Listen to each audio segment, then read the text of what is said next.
किसान साथियों, जब हमारी धान की फसल घुटनों से बढ़कर गबोट अवस्था में आती है और उसमें से बालियों की पहली झलक दिखती है, तो हमारे दिल में महीनों की मेहनत सफल होने की एक उम्मीद जागती है। यह वो नाजुक समय होता है जब फसल किसान के सपनों को दानों के रूप में अपने अंदर संजो रही होती है। लेकिन जरा सोचिए, क्या हो जब ये उम्मीदें बाली के साथ ही मुरझा जाएं? जब बालियां तो निकलें पर उनमें दाना ही ना हो, या वो जन्म से ही बीमार, टेढ़ी मेढ़ी और जली हुई सी लगें। इस तबाही के पीछे दो छिपे हुए दुश्मन हैं, जिनका काम करने का तरीका इतना मिलता जुलता है कि 90% किसान भाई धोखा खा जाते हैं। एक है गंधी बग, जाना पहचाना नाम, और दूसरा है पैनिकल माइट, एक अदृश्य हत्यारा जो गंधी बग से कहीं ज्यादा विनाशकारी है। इनके भ्रम में आकर किसान गलत दवाइयों पर हजारों रुपए खर्च कर देते हैं और फिर भी हाथ लगती है 30 से 60% तक उपज की बर्बादी। लेकिन आज इस एपिसोड में हम इस भ्रम के जाल को जड़ से काट देंगे। हम इन दोनों दुश्मनों की पूरी जन्म कुंडली आपके सामने रखेंगे। आज हम जानेंगे गंधी बग का पूरा जीवन चक्र और उसके हमले का सटीक तरीका, पैनिकल माइट की असलियत, उसका दोहरा और घातक वार, और खेत में उसे रंगे हाथों पकड़ने के अचूक जासूसी तरीके। दोनों के बीच वो 5 निर्णायक अंतर जो दूध का दूध और पानी का पानी कर देंगे, और अंत में दोनों के सफाई के लिए सबसे कारगर वैज्ञानिक समाधान, सही टेक्निकल, सही मात्रा और सही समय के साथ। तो मेरे साथ बने रहिए, क्योंकि अगले कुछ मिनट आपकी धान की पैदावार बचाने वाले हैं। चलिए पहले उस दुश्मन की बात करते हैं जिससे हम सब वाकिफ हैं, गंधी बग। इसका वैज्ञानिक नाम है लेप्टोकोरिसा एक्यूटा। यह कोई छुपा हुआ दुश्मन नहीं है। यह लगभग 1 उंगली के नाखून जितना लंबा, पतले शरीर वाला, हरे भूरे रंग का एक कीट है। यह आपको आसानी से धान की बालियों पर बैठा या उड़ता हुआ दिख जाएगा, लेकिन इसकी सबसे पक्की पहचान है इसकी गंध। खेत में जहां इसका प्रकोप होता है, वहां एक अजीब सी तीखी और सड्ढी हुई बदबू फैल जाती है। यह बदबू ही इसका विजिटिंग कार्ड है। यह समझना जरूरी है कि यह खेत में अपनी संख्या कैसे बढ़ाता है। इसकी शुरुआत अंडों से होती है। मादा गंधी बग धान की पत्तियों की ऊपरी सतह पर एक सीधी कतार में 20 से 30 भूरे रंग के अंडे देती है। 6 से 8 दिनों के भीतर इन अंडों से बच्चे निकलते हैं, जिन्हें निम्फ कहते हैं। ये दिखते तो वयस्क की तरह ही हैं, पर आकार में छोटे और पंखहीन होते हैं। ये भी जन्म से ही दानों का रस चूसना शुरू कर देते हैं। लगभग 15 से 20 दिनों में ये बच्चे पूरी तरह से वयस्क कीट बन जाते हैं और फिर से अंडे देने के लिए तैयार हो जाते हैं। गर्म और उमस भरा मौसम इनकी आबादी को जंगल की आग की तरह फैलाता है। गंधी बग का हमला हमेशा और हमेशा बाली निकलने के बाद होता है। इसका निशाना होती है दूध भर रही नरम बालियां। यह अपनी सुई जैसी तेज सूंड को दाने के अंदर चुभौता है और उसके अंदर का सारा कीमती दूधिया पदार्थ चूस कर दाने को खोखला कर देता है। इसके लक्षण एकदम साफ हैं। जिस दाने पर हमला हुआ, वहां सूंड चुभोने वाली जगह पर एक छोटा सा काला या भूरा धब्बा बन जाता है। दाना अंदर से पिचक जाता है, उसमें वजन नहीं रहता। सबसे जरूरी बात, गंधी बग के हमले से बाली के आकार या उसकी बनावट पर कोई असर नहीं पड़ता। बाली सीधी की सीधी रहती है, वो कभी मुड़ती नहीं, विकृत नहीं होती। तो गंधी बग का अध्याय सीधा है।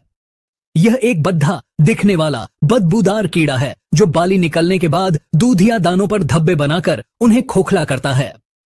अब आते हैं उस अपराधी पर जो ज्यादातर बर्बादी की जड़ है, पर किसान का ध्यान हमेशा गंधी बग पर रहता है। यह है पैनिकल माइट, वैज्ञानिक नाम स्टेनिटारसोनेमस स्पिंकी।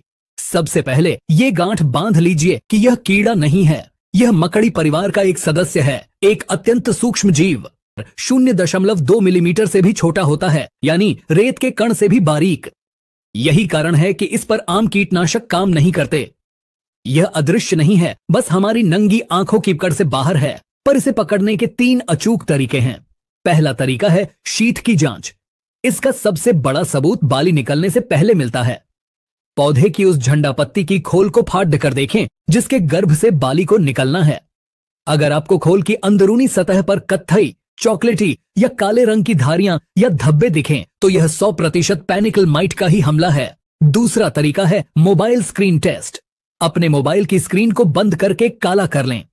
अब इसे बाली के नीचे रखें और बाली को उंगली से हल्का हल्का ठोकें। आपको स्क्रीन पर धूल जैसे हजारों कण चलते फिरते, रेंगते हुए नजर आएंगे। ये कोई और नहीं, पैनिकल माइट ही हैं। तीसरा तरीका है सफेद कागज का टेस्ट। यही प्रक्रिया आप एक सफेद कागज पर भी कर सकते हैं, जिस पर आपको बारीक भूरे कण हिलते हुए दिखेंगे। इसका जीवन चक्र बहुत तेजी से मात्र 7 से 10 दिनों में पूरा हो जाता है, इसीलिए इसकी आबादी विस्फोटक रूप से बढ़ती है। मादा अपनी पूरी जिंदगी में 50 से 60 अंडे पत्ती की खोल के अंदर देती है, जहां कीटनाशक आसानी से नहीं पहुंच पाते।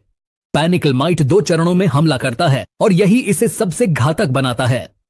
पहला और सबसे विनाशकारी हमला गभोट अवस्था में होता है।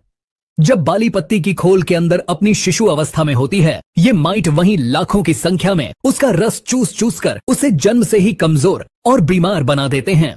दूसरा हमला तब होता है जब बालियां बाहर निकल आती हैं, तब बचे हुए माइट फिर से हमला करते हैं और दानों का रस चूसते रहते हैं। इस दोहरे हमले के कारण बालियां छोटी, अधूरी, टेढ़ी, मेढ़ी और विकृत निकलती हैं। पूरी बाली का रंग ऊपर से झुलसा हुआ या जला हुआ भूरा या काला पडीडीएच जाता है। बालियों में दाने या तो बनते ही नहीं या फिर पूरी तरह खाली और बदरंग होते हैं। वजन न होने के कारण ये मरी हुई बालियां कटाई तक सीधी तनकर खड्डी रहती हैं। तो पैनिकल माइट का अध्याय स्पष्ट है। यह एक सूक्ष्म मकड़ी है जो बाली बनने से लेकर दाना भरने तक हर अवस्था में हमला करके पूरी बाली को ही बर्बाद कर देती है। आइए अब दोनों के बीच के 5 बड़े अंतरों को समझते हैं। पहला और सबसे बड़ा अंतर इनकी प्रजाति का है। गंधी बग एक कीट है, इसलिए इस पर कीटनाशक काम करेगा, जबकि पैनिकल माइट एक मकड़ी है जिस पर सिर्फ मकड़ी नाशक ही असरदार होता है। दूसरा महत्वपूर्ण अंतर हमले के समय का है। गंधी बग हमेशा बाली निकलने के बाद हमला करता है, जबकि पैनिकल माइट का मुख्य हमला बाली निकलने से पहले गभोट अवस्था में होता है। तीसरा अंतर नुकसान करने के तरीके का है।